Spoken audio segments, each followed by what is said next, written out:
guys, it's Russ Morris from Chasing Checkers. Welcome back for another week, another video. Got the cars all done. Getting ready to head up on the Woodhull. Changed my car over totally. We're gonna see how it goes, I guess. Speeding in the pits, yes, we got somebody last week who was speeding in the pits. They docked in one spot. Just be aware of that, guys. You got to be careful not to hit somebody.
Join the tail of the field here. 4 cars, and then last the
down the backstretch into turns 3 and 4.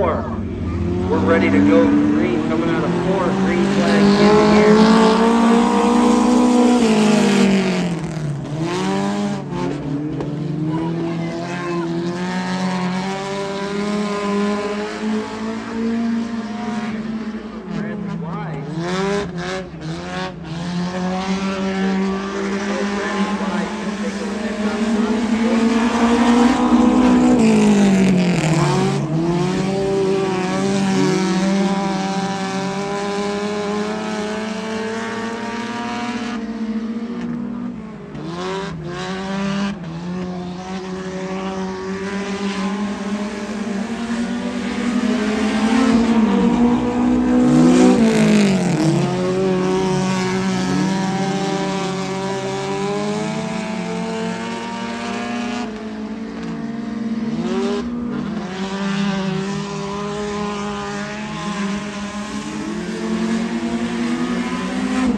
get that fixed. Other than that, the car was pretty decent.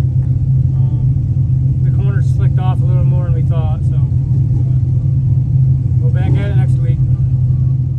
Well guys, we had a decent week at Woodhall. I picked up a heat wind, started on the pull. Tried a new setup this week. Car felt awesome in the heat. Felt really good in the feature. I started 5th and was up to battling for 2nd for a little bit. And about just before halfway, my stumble came back. I don't know. It's like once the car gets warm, when it lugs right down, it's got a little bit of hesitation. It pretty much takes a little bit for it to clear itself back out. I'm going to change fuel filter and distributor cap, rotor, plugs. Cleaned the carburetor this last week. The other thing I think is maybe the fuel pump, because I did my fuel pump pressure. I did see it flickering white during the race, so it's the only other thing I can think it is. But we'll change all the other things, and hopefully it's not the fuel pump. But if it does it again this next week, we'll change that. But I got to get that figured out. I like the setup. Boy, you did awesome in this heat. What'd you end up starting? 4th. Fourth, finished 2nd. Same heat as you. Yep. He seems like he's been in every heat this year with me. Fast car. Pretty much, that's probably the best I've seen him drive to date. Feature, he had a fast car. He ended up passing me. A little bit later in the race, seemed like I don't know if it was tires or actually the car started dying a little bit. We started up, loaded on a trailer, and the motor didn't sound good. And got it out Sunday and was checking everything, checked the lash, and he ended up losing them once I tore the intake, everything off. He lost 2 lifters. 5 of them looked like they were bad. I don't know if when we went to Lebanon, it stressed them out or what happened there, but we got to get those changed this week. Luckily, I didn't get the cam that bad. So I hope we can get that back together this next week for him. And it's going to be a long week. That's why this video is late this week. Seems like the last couple of weeks we've been just super busy. But how'd your car feel? Felt good or? Yeah, it felt good. I started 7th in the feature and I was up to 4th, and then my car started getting hot, so I didn't want to push it, and I ended up 7th. So pretty good run for me. Yeah, I ended up 9th. So we'll get everything back together hopefully this week, and head back to Woodhall again this next weekend. I think sprints are up there, so. But just make sure you guys like the video, subscribe to the channel, turn on your notifications, make sure to come back next time. Until then, we'll see you.